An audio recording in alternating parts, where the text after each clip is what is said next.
Bonjour et bienvenue à ceux qui nous rejoignent sur ce dernier plateau du Big Media de la journée, en direct de We Are French Touch, organisé par BPI France à la Maison de la Mutualité. Je suis Yael Hirsch, je suis la fondatrice du magazine culturel Cult News et je reçois tout de suite Cédric Jiménez et Isabelle Degeorges. Bonjour à tous les deux, merci d'être là. Bonjour. Alors vous venez de passer beaucoup de temps ensemble, l'un comme résident, l'autre comme président, et l'autre comme membre du jury de la commission de l'appel inédit du CNC France 2030, la grande fabrique de l'image sur les studios et la formation. On va en parler ensemble. Cédric Jiménez, je ne sais pas si je vous présente encore, marseillais d'origine. Vous avez commencé en commençant à produire des films, notamment avec Joe Star et avec Clovis Cornillac.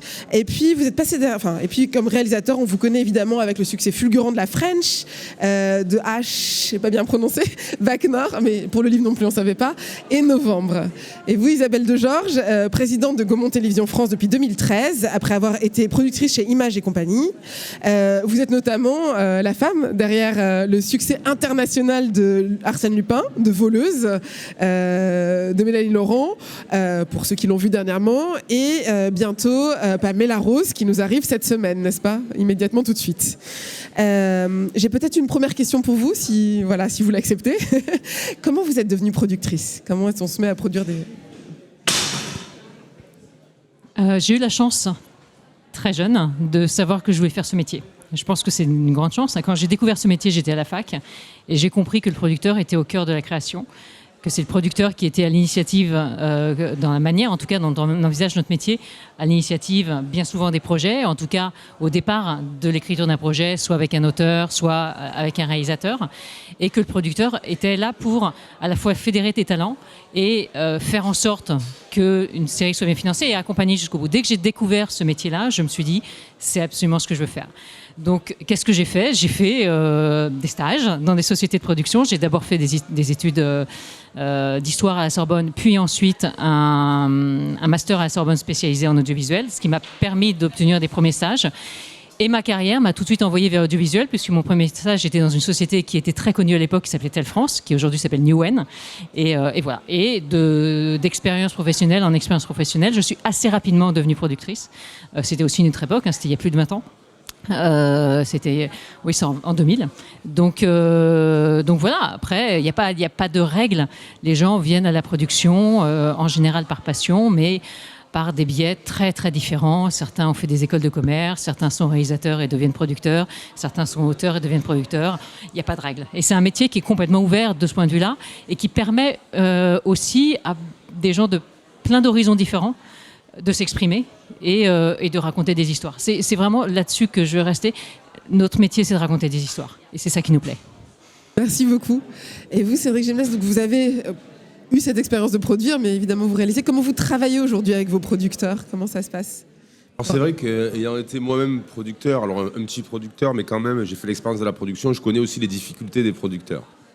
Quelques réalisateurs ont tendance à les oublier parce que justement, et vice-versa, donc moi j'ai tendance à être très proche des producteurs avec qui je travaille, de travailler vraiment en tandem. Pour moi c'est très important d'avoir un producteur qui comprend ce que je fais, mais c'est aussi très important pour moi de comprendre ses problèmes, parce que je trouve qu'on fait le film à deux. J'ai presque l'impression parfois qu'il y a une papa et une maman, le réalisateur serait presque la maman et le producteur le papa du projet, mais il y a quand même quelque chose un peu comme ça. Et moi donc je travaille de façon vraiment très très rapprochée avec les producteurs. J'aime beaucoup l'échange avec le producteur. Je pense que c'est les deux postes dans un film qui ont le même intérêt et qui portent le film jusqu'au bout, donc qu'ils le veulent, qu'ils le souhaitent, qu'ils le rêvent ensemble, et c'est quelque chose qui les lie énormément. Donc vous venez de passer du temps ensemble dans cette commission inédite, en fait, d'ampleur inédite, pour transformer et les lieux de tournage et la formation. Est-ce que dans vos métiers, vous avez connu ces soucis et ces problèmes? Et voilà, et comment... Qu'est-ce que ça vient... à quelles questions importantes pour le secteur ça vient répondre ce projet, cet appel à projet? Pour la formation, vous dites? Pour la formation, et j'ai compris que c'était aussi la création de nouveaux studios. Alors c'est deux choses qui sont à la fois liées et assez différentes. Bon, la formation, de toute façon, je pense que c'est important dans tous les domaines.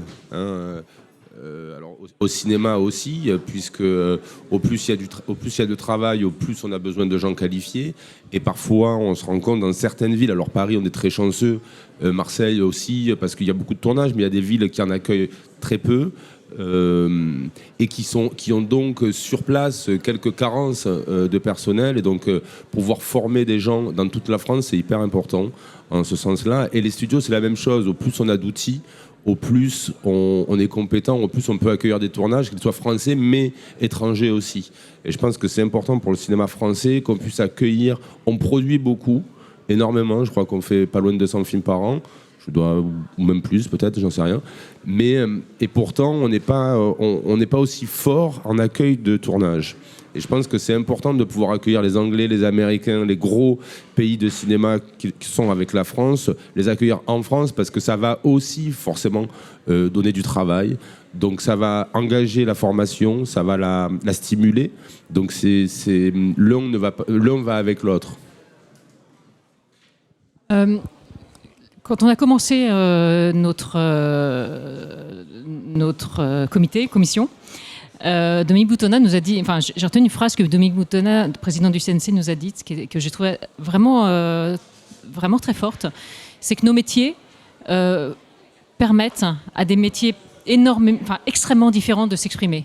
Dans la déco, on a besoin de constructeurs, de peintres. Chaque métier est différent, que ce soit la préparation, la post-prod, la fabrication, le montage, etc. Et pour rejoindre ce que disait Cédric, on manque vraiment de main-d'œuvre.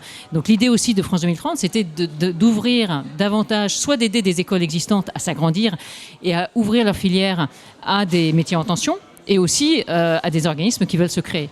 Donc ça, c'était très important. Et voilà. Et après, les studios, on sait qu'en France, on a une capacité d'accueil de tournage en studio très faible, comparée à nos voisins allemands et encore pire anglais. Donc oui, on a besoin absolument de tourner de plus en plus en studio. Mais l'héritage de la nouvelle vague fait qu'on a perdu cette habitude de tournage en studio, qu'on retrouve là maintenant aussi parce qu'on accueille des tournages américains qui, eux, ont l'habitude de tourner en studio. Donc effectivement, il faut une capacité d'accueil pour ces tournages américains. Mais aussi certains réalisateurs maintenant, et puis certains producteurs, ont réappris et apprécient ce tournage en studio. Et du coup, concrètement, ce que vous pouvez nous en dire, comment s'est passé ce temps à réfléchir ensemble? Est-ce que vous avez découvert des choses? Finalement, assez simplement, il faut savoir qu'on était pas mal autour de la table, et qu'il y avait vraiment des compétences diverses. Ça allait d'un chef d'éco à vraiment un directeur financier. Donc, il y avait vraiment, il fallait aborder les projets sous tous leurs angles, leur faisabilité, leur cohérence par rapport à leur efficacité une fois terminée. Donc comment on tourne dans un studio, c'est des métiers un peu particuliers, donc tout le monde ne peut pas appréhender le bon fonctionnement de studio de cinéma, parce que c'est des petits détails qui peuvent faire que ça marche ou ça marche moins bien. Et puis un réalisateur comme moi ou un chef d'éco ne va pas appréhender les détails de montage financier de plusieurs dizaines de millions d'euros sur une vingtaine d'années. Moi, ça, c'est pas du tout mon travail. Je me garderais bien de donner mon avis là-dessus. Donc, on était plusieurs à partager les compétences. Donc, c'était très collégial, assez joyeux d'ailleurs, je dois dire, mais c'était très collégial, en tout cas dans les discussions. Et on a choisi les projets pour leur cohérence globale, leur ambition, mais aussi comment ils pouvaient répondre justement à la formation, comment ils pouvaient répondre à leur faisabilité, et comment ils pouvaient proposer un outil que le territoire soit n'avait pas, soit de pouvoir améliorer un outil qui existait déjà. C'est le cas de studios qu'on a aidé pour s'agrandir. Donc voilà, c'était vraiment les compétences partagées, c'était des discussions assez ouvertes sur tous les petits points qui devaient être solidifiés pour chaque projet. La French, donc 1,5 million d'entrées, que voilà. Arsène Lupin, même saison 3, très attendu. Je crois que les 4-5 premiers jours, il y avait 65 millions de spectateurs, si j'ai bien lu, enfin dans le monde entier. Quel effet ça fait et quel challenge ça met quand on arrive à des chiffres Est-ce que c'est même concret de se dire qu'on a autant de millions de spectateurs qui regardent ce pourquoi on a œuvré?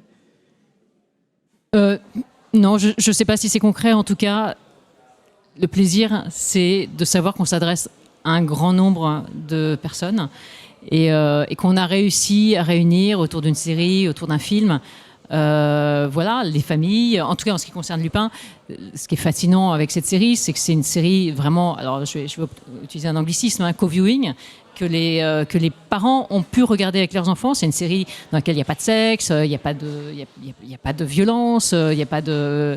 Donc c'est vraiment du co-viewing. Et oui, c'est ça. Moi, je pense il y a deux choses. C'est à la fois le plaisir d'avoir réuni beaucoup de monde autour de l'écran, autour d'une histoire, et le plaisir d'avoir réuni des gens dans 93 pays différents, puisque Netflix émet dans 93 pays, enfin aujourd'hui est présent dans 93 pays, et Lupin a été dans le top 10 des 93 pays. Donc il y a une espèce d'engouement complètement transculturel, trans-pays, trans-frontières, et ça c'est super. Vous avez envie de réagir, Cédric Jiménez ? Non, mais c'est bien résumé, évidemment. Alors, quand on est réalisateur, on a tendance à, quand le film arrive face au public, c'est un moment assez salvateur pour un réalisateur parce qu'on en a un peu marre du film. À force de le faire chaque jour, de le voir, de le digérer, de le concevoir. Et quand il rencontre le public, c'est quand même une récompense extraordinaire parce que c'est presque le seul plaisir qu'il en reste. Finalement, c'est la réception du film, parce qu'à le faire, on est au bout du plaisir, on l'a même dépassé, on est presque passé de l'autre côté. Et à ce moment-là, c'est vrai que quand on se rend compte que au moment où je vous parle, il peut y avoir des gens qui sont en train de regarder un de mes films, c'est quand même un sentiment assez extraordinaire. Merci. Isabelle, j'ai une question. Quel effort de traduction il faut faire ? Vous disiez raconter des histoires. Quand Pamela Rose s'ouvre au marché, et l'humour de Pamela Rose, quand une référence d'ailleurs qui était un peu surannée, qu'il a fallu, j'imagine, un peu dépoussiérer en France, même si on lisait encore Arsène Lupin, mais voilà. Comment est-ce qu'on fait pour traduire des choses typiquement françaises, ou en tout cas qui font partie de la culture française, et l'humour étant le plus difficile, je trouve, mais enfin, c'est pour un public absolument international dans 93 pays. Comment vous vous y prenez ? Comment on s'y prend ? On n'est pas tout seul déjà. On a des auteurs, on a des partenaires, Canal+ pour Pamela Rose, Netflix pour Lupin. Voilà, et puis ensemble, on se dit, voilà, on a envie de, effectivement, alors pour Lupin, c'était dépoussiérer la licence, mais sur Lupin, ce qui s'est imposé assez rapidement, c'était ce désir de travailler avec Omar Sy. Et c'est Omar qui a eu l'idée de décaler le personnage. C'est lui qui nous a dit, en fait, il ne faut pas que je fasse Arsène Lupin, le personnage tel qu'il existe, tel qu'il a été créé par Maurice Leblanc, parce que dans l'imaginaire collectif, Arsène Lupin est blanc, et je suis noire, mais on va faire un fan. Et à partir du moment où Omar nous a donné cette idée, ça a été merveilleux parce qu'on a pu se permettre complètement autre chose, de raconter une histoire qui était plus un hommage à Arsène Lupin, un hommage à la lecture, un hommage à la transmission d'un père vers son fils, etc., tout en étant complètement collé à la nature d'Arsène Lupin, du gentleman cambrioleur, avec le panache, le fun, etc. Et finalement, dans cet hommage, on est bizarrement, et ça peut paraître étrange, on est bizarrement extrêmement fidèle à l'œuvre. Vraiment, on s'inspire vraiment des coups, on s'inspire de tout. Et c'est là où c'est amusant, parce qu'on joue avec les livres. Lui-même, lui ne vit que par Lupin. Donc lui-même trouve tous ses coups dans Lupin et même résout ses équations grâce au livre d'Arsène Leblanc, donc, de Maurice Leblanc. Donc voilà, on s'est beaucoup amusé avec ça, mais il y a quand même eu ce point de départ qui était, voilà, on va décaler et on va faire un fan. Mais voilà, après, en faisant ça, très honnêtement, on ne sait pas. Nous, on s'amuse de le faire. On se dit, ça nous plaît et on espère que ça va plaire. Ce qui s'est passé sur Lupin et ce qui se passe sur plein de films et de séries, ça ne se prévoit pas. C'est absolument merveilleux. Mais on ne peut pas savoir à l'avance si ça va marcher ou pas, en tout cas dans ces termes-là. L'un et l'autre, est-ce que vous avez l'impression, et dans quelle mesure, de participer à un rayonnement de la France et de la culture française, une espèce de soft power au niveau international, en fait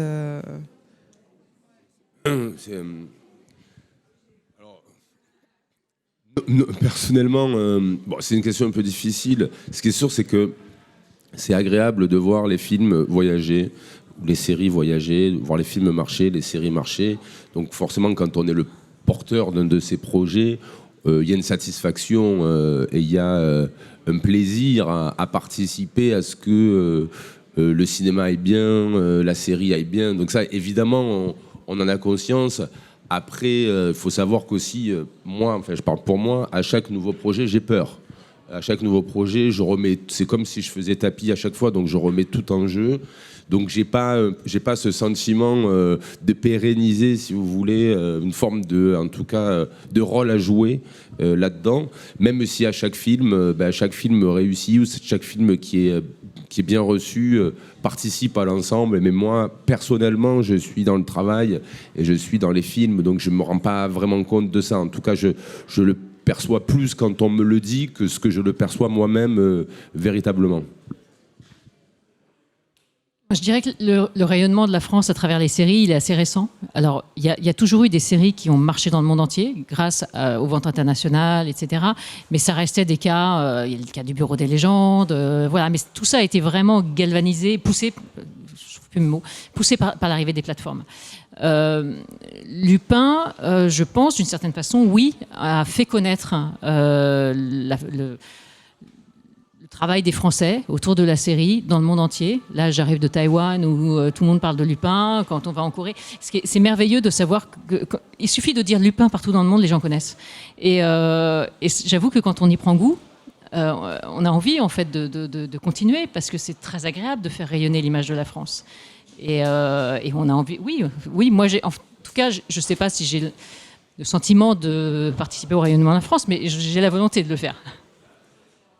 À l'autre, j'avais une question aussi à vous poser sur le canal par lequel vos films passent. Vous me disiez soit Canal+, soit Netflix, soit c'est le grand écran. Enfin, voilà, on est passé dans un truc, je sais pas, on a toujours la chronologie des médias et cette idée-là en tête, mais on est passé sur un truc extrêmement adroit. Enfin, il faut avoir beaucoup d'habilité. Je sais pas comment expliquer, mais pour savoir où trouver son public, sur quelle plateforme ou sur quel écran ou sur quel grand écran. Comment vous jouez avec ces différents médias au sens large?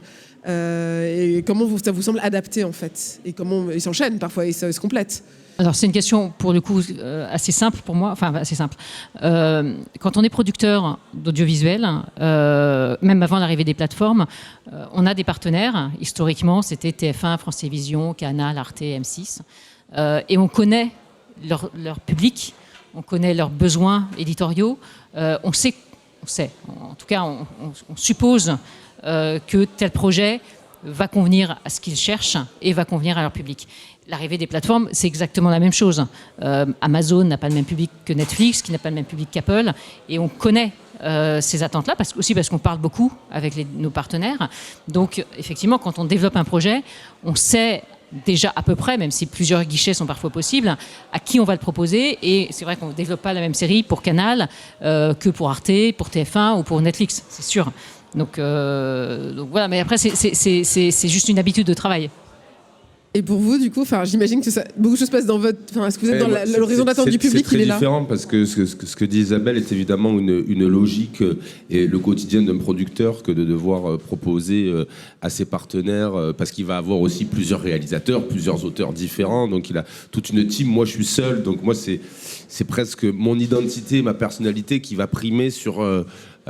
à qui je m'adresse. Donc je vais plutôt faire l'inverse. Moi, je vais créer quelque chose et ensuite, avec le producteur, on va se dire, bon, peut-être que maintenant que tu as fini ton scénario, avec le casting, etc., on va aller plus là que là, parce qu'on aurait plus de chances d'être accueilli là que là. Mais moi, au départ, je ne peux pas penser à ça parce que mon rôle n'est pas celui-là. Et c'est d'ailleurs ce qu'un producteur attend d'un talent comme Cédric. C'est-à-dire que nous, producteurs, on ne souhaite pas qu'un auteur, qu'un réalisateur nous amène un projet déjà calibré. Nous, ce qu'on aime, c'est que les auteurs ou les réalisateurs nous amènent des projets qui leur tiennent à cœur, qui sont complètement en adéquation avec ce qu'ils sont, avec leur singularité, etc. Et dans lesquels ils ont mis tout ce qu'ils avaient envie de mettre. Et après, c'est notre travail à nous de savoir si ça correspond à ce qu'on cherche et si on est capable de le faire exister. Donc la maman, le papa et nous, on est les enfants, c'est ça un peu? C'est pas ça. Ancien modèle. J'ai une petite dernière question qui est un peu notre dessert, notre Madeleine de Proust sur la Big Conversation, pour vous connaître un peu mieux, qui est simplement... Quel est votre musée préféré chacun? Donc ça n'a rien à voir, mais tout à voir peut-être avec ce que vous faites. Voilà, est-ce qu'il y a un endroit où... En France? Ouais, enfin non, vous voulez dans le monde d'ailleurs. En France quand même. C'est le Louvre, moi, clairement. Oui, c'est le Louvre. Oui, mais comment... c'est ce que je voulais dire de toute façon, donc je ne vais pas changer, donc c'est le Louvre aussi. Non, mais le Louvre, nous, pour le coup, on tourne beaucoup au Louvre. Lupin, on a tourné au Louvre. On a une autre série qui s'appelle L'Art du crime qu'on tourne régulièrement au Louvre. Et c'est à la fois un château, un musée, une histoire, un patrimoine, des trésors exceptionnels. Donc, ouais, moi, Le Musée national de Londres est aussi extraordinaire. Merci beaucoup à tous les deux. Merci beaucoup. Et à très bientôt. Merci.